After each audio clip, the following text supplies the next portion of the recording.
स्वास्थ्य हमारा जीवन सिद्ध अधिकार है। हमारी बहुत सारी व्याधियां हमारी जीवन शैली से जुड़ी हुई हैं। हमें अपना अनुशासित जीवन रखना चाहिए, नियमित खान पान, नियमित व्यायाम और जो हमारे अति महत्वपूर्ण अंग हैं जिन्हें हम वाइटल ऑर्गन्स कहते हैं, जैसे हमारे गुर्दे, हमारा हार्ट यानी हृदय,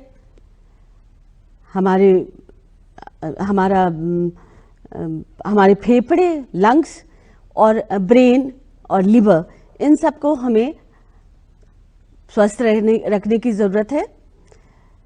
सेहत की बात में आज हम बातचीत करेंगे, इलाज से बेहतर है बचाव। आज हमारे साथ स्टूडियो में हैं कार्डियोलॉजिस्ट यानी हृदय रोग विशेषज्ञ डॉक्टर अभिषेक सचदेवा जी,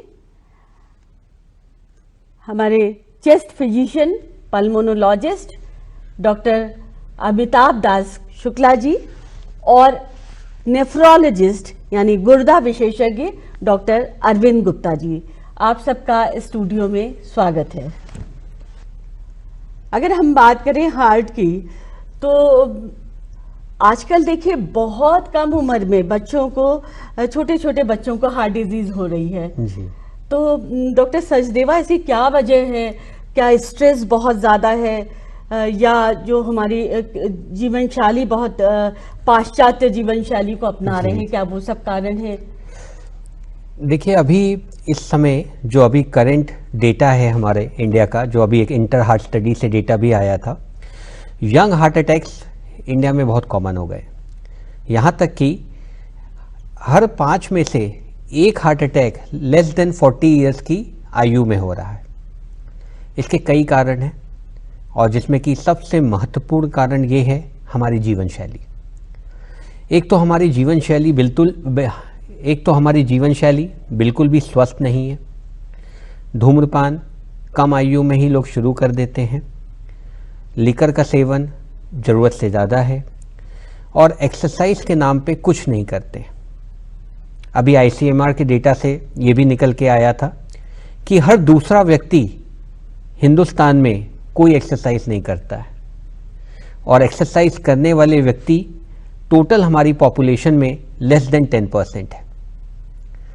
इसके साथ साथ कम आयु में लोगों को स्ट्रेस बहुत है आजकल, खान पीना, बच्चों को स्कूल का, माँ बापों को बच्चों के पढ़ाई का, किसी को डॉक्टर बनना है, किसी को इंजीनियर बनना है, किसी को IAS बनना है। सो तनाव बहुत ज़्यादा है, जिन सब चीज़ों के कारण हृदय की बीमारियां बहुत बढ़ रही हैं। ये जो उच्च रक्तचाप या जिसे हम लोग हाई ब्लड प्रेशर, हाइपरटेंशन कहते हैं जी, इसका भी क्या हृदय पे प्रभाव पड़ता है? हाइपरटेंशन आज के दिन में इंडिया में हर 5 में से एक व्यक्ति को है। 18 साल के ऊपर की आयु में करीब हर 5th पर्सन को ब्लड प्रेशर 130 के ऊपर है।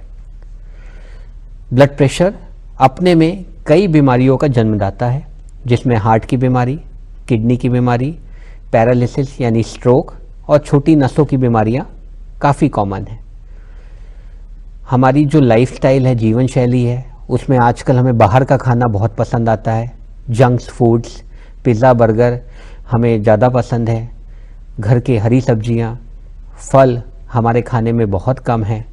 इन सब चीज़ों से भी ब्लड प्रेशर बहुत बढ़ता है और हार्ट पे असर पड़ता है। एक चीज़ आपने देखी होगी डॉक्टर सचदेवा कि अक्सर लोग ब्लड प्रेशर नापा और नॉर्मल आया तो वो दवा बंद कर देते हैं। तो मैं चाहूँगी आप श्रोताओं को ये ज़रूर बताएं कि ब्लड प्रेशर की दवा और मधुमेह की जैसे दवा जीवन पर्यंत लेनी होती है। मधुमेह और ब्लड प्रेशर, मैं अपने श्रोताओं को बताना चाहूँगा, ये क्रॉनिकली ट्रीटेबल डिजीजेस हैं। ये जड़ से नहीं जाती। ये टाइफाइड का बुखार नहीं है कि आज आपने एंटीबायोटिक और पैरासीटामोल ले ली तो 7 दिन के बाद आप इनसे मुक्त हो जाएंगे। एक छोटा सा उदाहरण दूंगा कि ये घर में दीमक की तरह है। अगर आपके घर में दीमक लगी होती है तो आप उसे कंट्रोल में रखते हैं, और अगर उसे खुला छोड़ देंगे तो वो जो शरीर है, जो आपका घर है, वो उन्हें पूरा खा जाएंगी। तो इनको आराम से आप अपने डॉक्टर के परामर्श से कंट्रोल में रख सकते हैं और नॉर्मल जीवन व्यतीत कर सकते हैं। इनकी दवाई समय में खाएं, गैप नहीं करें। जो ब्लड प्रेशर दवा पे नॉर्मल आता है वो इसीलिए नॉर्मल आता है क्योंकि आप अपनी दवा ले रहे हैं। ऐसा नहीं है कि आप स्वस्थ हो गए और अब आपको उस दवा की जरूरत नहीं है। हाँ, क्योंकि स्ट्रोक के मामले में खासतौर से ये देखा गया है कि डॉक्टर सचदेवा कई बार ऐसा होता है ईसीजी नॉर्मल आया जी मैम, और आप लोग उसकी डायग्नोसिस कहते हैं कि ये तुम्हें अनस्टेबल अंजाइना है। जी जी मैम। तो ये अनस्टेबल अंजाइना क्या है, इसका हार्ट से क्या संबंध है? देखिए, हार्ट अटैक जो भी होते हैं अगर हम उनको मोटा मोटा क्लासिफाई करें तो वो 3 प्रकार के होते हैं। एक वो जो ईसीजी में दिख जाता है, उसको हम लोग एसटी एलिवेटेड हार्ट अटैक बोलते हैं। दूसरा ईसीजी में नहीं दिखता लेकिन ब्लड में पॉजिटिव आ जाता है, जिसमें ट्रॉप आई पॉजिटिव आता है। तीसरा हार्ट अटैक जो होता है जिसको अनस्टेबल एंजाइना कहते हैं, इसमें आपका ईसीजी और ब्लड दोनों मार्कर्स नेगेटिव होते हैं, लेकिन मरीज क्लासिकल जो कि पुराने तरह का चेस्ट पेन और हार्ट के सिम्टम्स लेके आता है और इसका इलाज भी बाकी दोनों हार्ट अटैक की तरह ही होता है। तो ऐसे जो मरीज हैं इनको क्या भविष्य में हार्ट अटैक होने की संभावना अधिक होती है? देखिए, अगर किसी को एक बार हार्ट अटैक हुआ है तो उसके आने वाले वर्ष में मृत्यु की चांसेस 30 से 50% है। तो अगर हम किसी भी हार्ट अटैक की बात करें तो ये परसेंटेज कॉमन रहता है। तो शुरू का 1 वर्ष सही इलाज और सही परामर्श से ही निकला जा सकता है। डॉक्टर सचदेवा, आपने तो अभी मोतीलाल नेहरू मेडिकल कॉलेज में एंजियोग्राफी और एंजियोप्लास्टी भी कर रहे हैं, आप आपने शुरू किया अभी हाल में। तो ये जो एंजियोग्राफी है इसमें क्या करते हैं आप, किन मरीजों को आप इसकी सलाह देते हैं? देखिए, हम लोग स्वरूप रानी में एंजियोग्राफी पहले तो रेडियल यानी कि हाथ से करते हैं।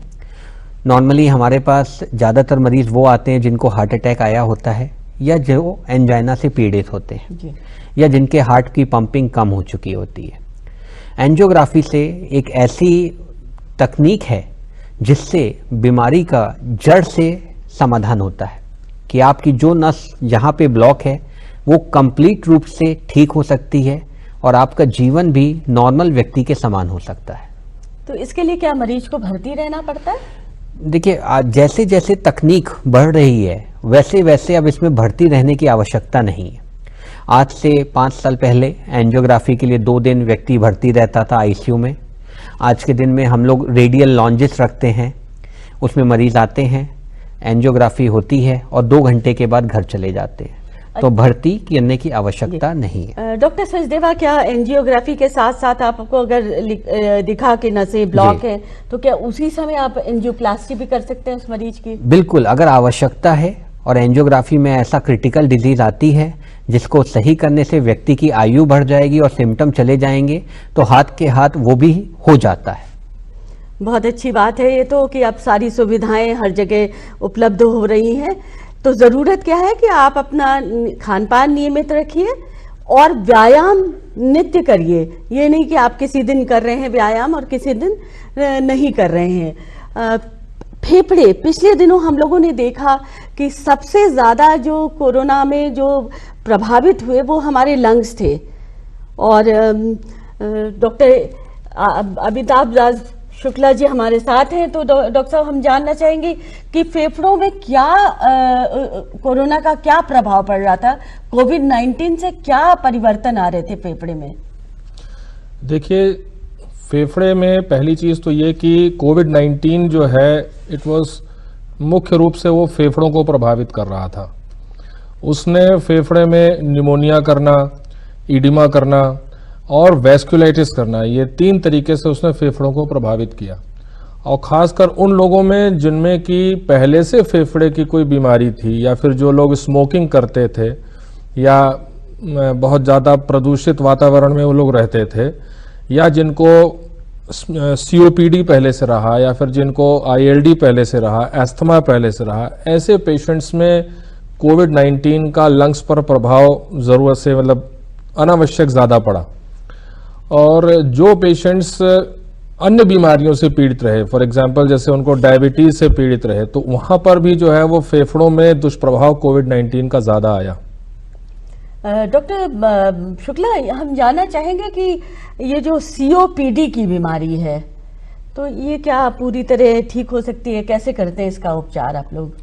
सीओपीडी को आप आम आदमी की भाषा में धूम्रपान जनित दमा कह सकते हैं।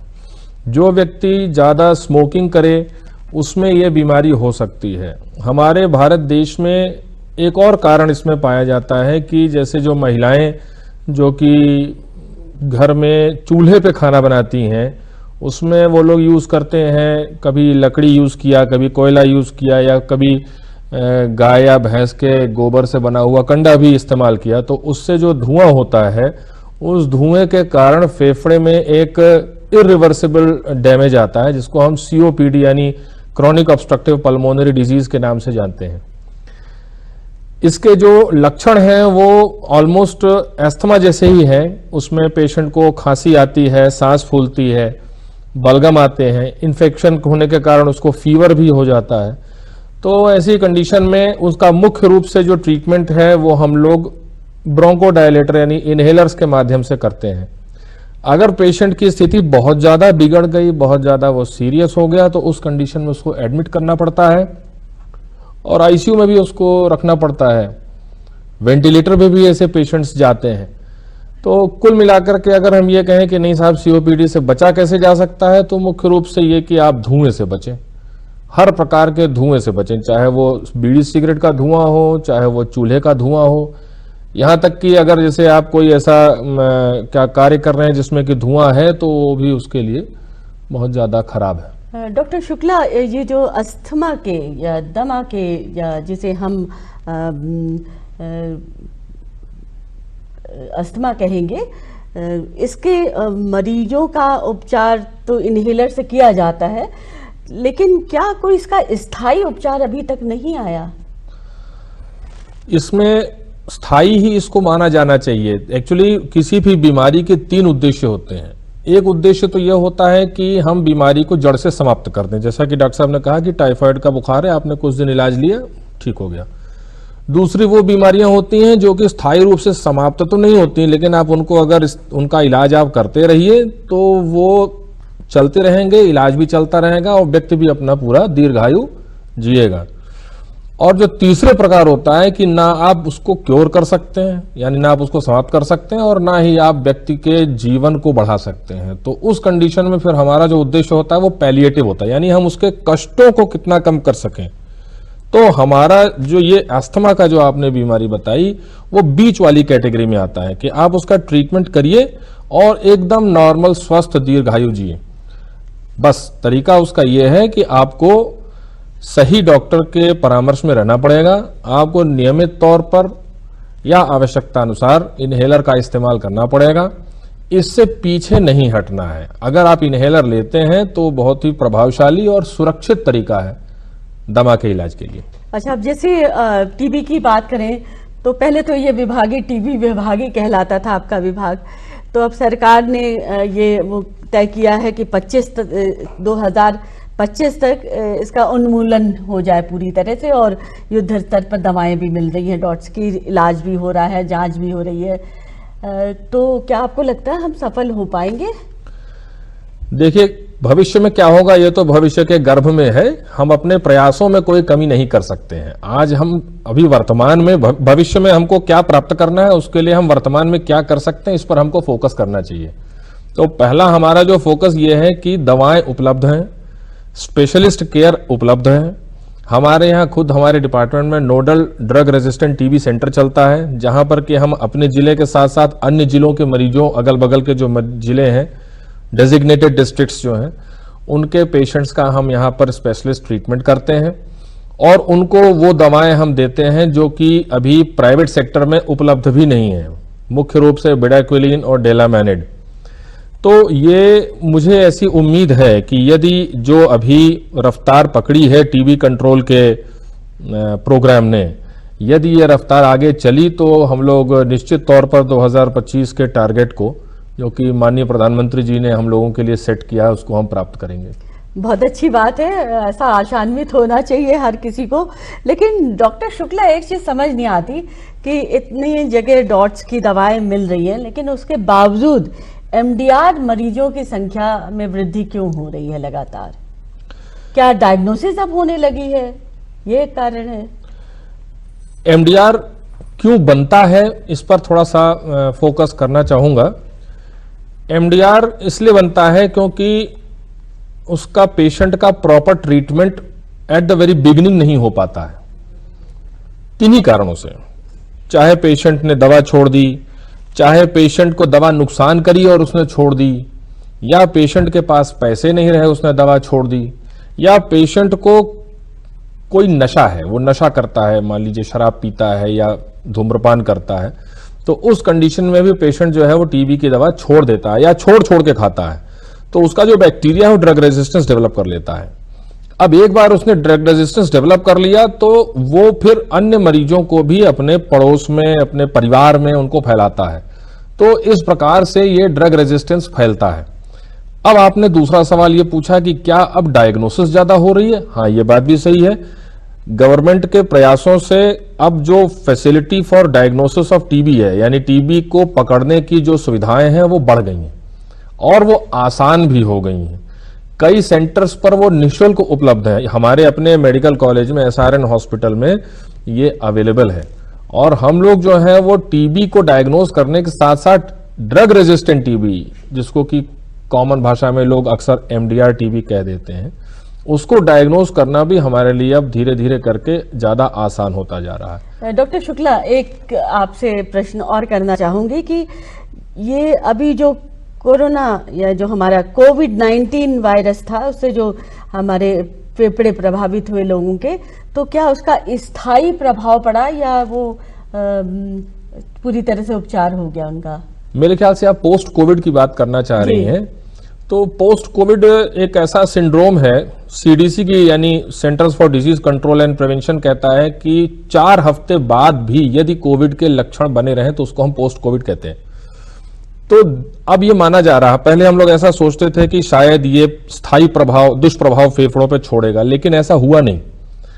जैसे जैसे समय बीतता जा रहा है किसी पेशेंट के इन्फेक्शन का, वो धीरे धीरे उसके लंग्स जो हैं वो रिकवर करते हैं, फेफड़े उसके रिकवर करते चले जाते हैं, और उसमें जो स्थायी डैमेज लंग्स में प्रोड्यूस होता है वो बहुत ही मिनिस्क्यूल पॉपुलेशन, यानी बहुत ही कम पॉपुलेशन में उसका स्थायी दुष्प्रभाव अभी देखने को मिल रहा है। तो मतलब कुल मिला के ये हुआ कि अभी हमें उतनी चिंता नहीं करनी है, लेकिन हमें अपने फेफड़ों को स्वस्थ रखना है। उसके लिए जो सबसे जरूरी बात जो डॉक्टर शुक्ला ने बताई वो ये कि धूम्रपान न करें, और आप करेंगे तो आपका पूरा परिवार प्रभावित होगा। धुआं, धूल, इन सब से अपने बचाव करके रखें और नियमित व्यायाम करें, जिससे आपके फेफड़े स्वस्थ रहेंगे। तो हमारे वाइटल ऑर्गन्स में जो बहुत महत्वपूर्ण एक अंग है हमारा, वो है हमारे गुर्दे या हमारी किडनी। तो सबसे पहले तो डॉक्टर अरविंद, आप यही बता दीजिए कि किडनी का काम क्या है? छलनी छलनी कहते हैं, लेकिन छलनी क्यों कहते हैं? किडनी पेट के अंदर पीठ की तरफ 2 मुट्ठी के बराबर अंग होते हैं जो सेम की तरह होते हैं, जैसे सेम होता है, बीन शेपेड होते हैं। इनका काम रक्त को छान करके अशुद्धियों को यूरिन में निकाल देना और अच्छे पदार्थों को ब्लड में सर्कुलेट कराना। दैनिक प्रक्रिया जो भी हमारी शरीर में होती रहती है उससे बहुत सारे टॉक्सिन्स बनते हैं। उन टॉक्सिन्स का एलिमिनेशन या तो लीवर से होता है या फिर गुर्दे से होता है। कुछ टॉक्सिन का सिक्रीशन फेफड़े से भी होता है। तो ये गुर्दे छान करके सारे अशुद्धियों को बाहर निकाल देते हैं और शरीर का एक होम्योस्टैटिक एनवायरनमेंट बना रहता है, जिससे कि शरीर की सारी प्रक्रियाएं आराम से चलती रहती हैं। इसके अलावा भी बहुत सारे काम हैं जो अक्सर आप शायद न जानते हो। ब्लड प्रेशर का कंट्रोल भी किडनी के थ्रू होता है। रक्त, हीमोग्लोबिन बनना या एनीमिया होना, ये भी किडनी के थ्रू होता है। वाटर का निष्कासन, पानी का निष्कासन जो हम एक्स्ट्रा पीते हैं उसका निष्कासन भी गुर्दे से होता है। शारीरिक क्रियाओं के लिए अम्लीयता या अल्कलीता की जो जरूरत पड़ती है उसका भी मेंटेनेंस गुर्दे के द्वारा होता है। कुछ हद तक फेफड़े के द्वारा भी होता है। हड्डियों को मजबूत करने वाला हार्मोन बहुत इंपॉर्टेंट है जो किडनी के अंदर एक्टिवेट होता है। तो यदि हम कुल मिला के सारे फंक्शंस को देखें और एक एक फंक्शन को सिम्टम से रिलेट करें तो ये सारी चीज़ें किडनी के बीमारी के सिम्टम के रूप में आ सकती है। जैसे पानी नहीं निकल पा रहा है तो सूजन हो जाएगी, सूजन हो जाएगी तो फिर सांस फूलने लगेगी, हार्ट पे जोर पड़ेगा, हार्ट फेल हो सकता है। खून नहीं बन रहा है, पेशेंट को एनीमिया रहेगा, सांस फूलेगी, काम नहीं कर पाएगा और उसकी क्वालिटी ऑफ लाइफ खराब हो जाएगी। हड्डियां मजबूत नहीं रहेंगी, हड्डियां दर्द करेंगी, हड्डियां कमज़ोर होती जाएंगी, हड्डियों का कैल्शियम फास्फोरस मेंटेन नहीं होगा तो मरीज को बोनी पेन्स होंगे। साथ ही साथ जब सोडियम का कंट्रोल भी किडनी करती है, जब सोडियम का कंट्रोल नहीं कर पाएगी या सोडियम ज़्यादा नहीं निकल पाएगा, सोडियम बॉडी में रिटेन होगा तो ये फिर ब्लड प्रेशर को जनरेट करेगा। जब ब्लड प्रेशर को जनरेट करेगा तो ब्लड प्रेशर के जनरेट करने से बहुत सारी व्याधियाँ अभी डॉक्टर साहब लोगों ने बताई, स्ट्रोक हो सकता है, हार्ट अटैक हो सकता है और सबसे इम्पॉर्टेंट जो पेरिफेरल वस्कुलर डिजीज़ है जिसको हम लोग बहुत ध्यान नहीं देते हैं हमारे अपने पुअर स्टेटा की वजह से, ये भी बहुत इम्पॉर्टेंट है। इनमें गैंग्रीन हो जाती है, उंगलियां काटनी पड़ती हैं, पैर काटना पड़ता है, ये भी एक बहुत इम्पॉर्टेंट कंडीशन होती है जो इसके द्वारा होती है। तो मतलब किडनी जो है, हमारे गुर्दे जो है वो इतने ज्यादा महत्वपूर्ण है कि वो उनका लंग से भी संबंध है, उनका हार्ट को भी कंट्रोल कर रहे हैं। तो ये जो यूटीआई है, यूरिनरी ट्रैक्ट इन्फेक्शन, मूत्र मार्ग संक्रमण, ये कुछ लोगों में देखा गया है डॉक्टर अरविंद की बार बार हो जाता है, ऐसा क्यों? यूरिन का जो संक्रमण है उसको हम लोग दो भाग में डिवाइड करते हैं, एक अपर यूटीआई, एक लोअर यूटीआई। अपर यूटीआई वो होता है जिसमें गुर्दे में भी संक्रमण हो जाता है और लोअर यूटीआई वो होता है जो पेशाब के मूत्र मार्ग और ब्लैडर तक ही सीमित रहता है। जो नीचे लोअर यूटीआई है ये बार बार हो सकता है, स्पेशली कुछ कंडीशन में, जैसे कि चिल्ड्रंस के बाद जो रिप्रोडक्टिव एज ग्रुप की फीमेल्स हैं उसमें बहुत ज़्यादा रिकरेंट होता है, या किसी भी तरह की आपकी यूरिनरी ट्रैक्ट का संरचनात्मक कहीं पे कोई दिक्कत हो रही, जैसे मान लीजिए कहीं पे रुकावट हो गई, कहीं पे स्ट्रिक्चर हो गया, स्टोन आकर के फंस गया, या बाहर से कभी कभी फीमेल्स में देखा है कि कैंसर सर्विक्स होता है लेकिन यूटीआई से बार बार प्रेजेंट करते हैं। और सबसे जो मैं आपके द्वारा माध्यम से कहना चाहूँगा कि मरीज आजकल डायग्नोसिस बता के आता है कि मुझे यूटीआई हुआ है, यूटीआई हुआ है, यूटीआई हुआ है, 6 महीने से ठीक नहीं हो रहा है। हमने कहा बहन जी ये तो यूटीआई है ही नहीं है, ये तो कुछ और चीज़ है। ओवर एक्टिव ब्लैडर हो सकता है, इनकॉन्टिनेंस हो सकता है, न्यूरोजेनिक ब्लैडर हो सकता है। बच्चों में एक डिजीज़ होती है पोस्टीरियर यूथरल वाल्व, मेल बच्चों में, उससे रिफ्लक्स हो जाता है। ये रिफ्लक्स को ध्यान न दिया जाए तो आगे चल करके काफ़ी गुर्दे को दुष्परिणाम में करना हो जाता है, गुर्दे डायलिसिस करनी पड़ जाती है। तो बेसिकली फीमेल्स में ज़्यादा इसलिए होता है क्योंकि जो संक्रमण मूत्र मार्ग का होता है वो मूत्र मार्ग का संक्रमण जो हमारा मल निकल रहा है उसमें बैक्टीरिया की वजह से होता है, और फीमेल्स में ये मूत्र मार्ग और मल मार्ग दोनों काफ़ी अप्रॉक्सीमेट होते हैं, जबकि ऐसा पुरुष में नहीं होता है। इसीलिए पुरुष में यूटीआई रेयर मानते हैं। यदि कभी पुरुष में यूटीआई हो गया तो हम उसको इन्वेस्टिगेट करना चाहिए कि आखिर ये क्यों हो गया, ये नहीं होना चाहिए। नेचर कहता है कि पुरुष में, एडल्ट मेल पेशेंट में नहीं होना चाहिए, होता है जरूर कॉमन, लेकिन जब प्रोस्टेट बड़ा होने लगता है, पेशाब के फ्लो में रुकावट होने लगती है। और एक चीज़ और श्रोताओं के लिए मैं कहना चाहूँगा कि अक्सर हम लोग मॉडर्न ट्रेडिशन में बच्चे की जो मेल बच्चों में जो पेनिस होता है उसकी खोल करके सफाई नहीं करते हैं। पहले हम लोग को माँ सिखाती थी और उसमें पहले तेल लगाती थी और तेल लगा के फूंक मार देती थी। ये बहुत इंपॉर्टेंट है। कई बच्चों में रिपीटेड संक्रमण तो इसीलिए होता है क्योंकि ना बच्चे को सिखाया गया नहाते समय साफ करना, ना माँ को साफ करती है। स्मैग्मा यूटीआई कहते हैं उसको। इसी तरह फीमेल चिल्ड्रन में भी यूटीआई होता है। Basically, UTI is a disorder of female which can be treated very easily, but diagnosis of UTI is very important. वो UTI करके आते हैं लेकिन वो UTI होते नहीं है। वो तो कुल मिला के ये हुआ कि अगर हमें अपने महत्वपूर्ण अंग जो हमारे वाइटल ऑर्गन्स हैं, किडनी है, हमारी हार्ट है, हमारे लंग्स हैं, इनको स्वस्थ रखना है तो इन पर हम ध्यान दें। नियमित अनुशासित जीवन शैली अपनाएं, नियमित खान पान, नियमित व्यायाम, तो हम काफ़ी हद तक व्याधियों से मुक्त रहेंगे। हमारे विशेषज्ञों ने, doctor Abhishek Sachdeva, doctor A D Shukla ji, doctor Arvind Gupta ji, आप सबने बहुत ही ज्यादा महत्वपूर्ण जानकारी दी है। आप सबका बहुत बहुत आभार। नमस्कार। आभार। आभार।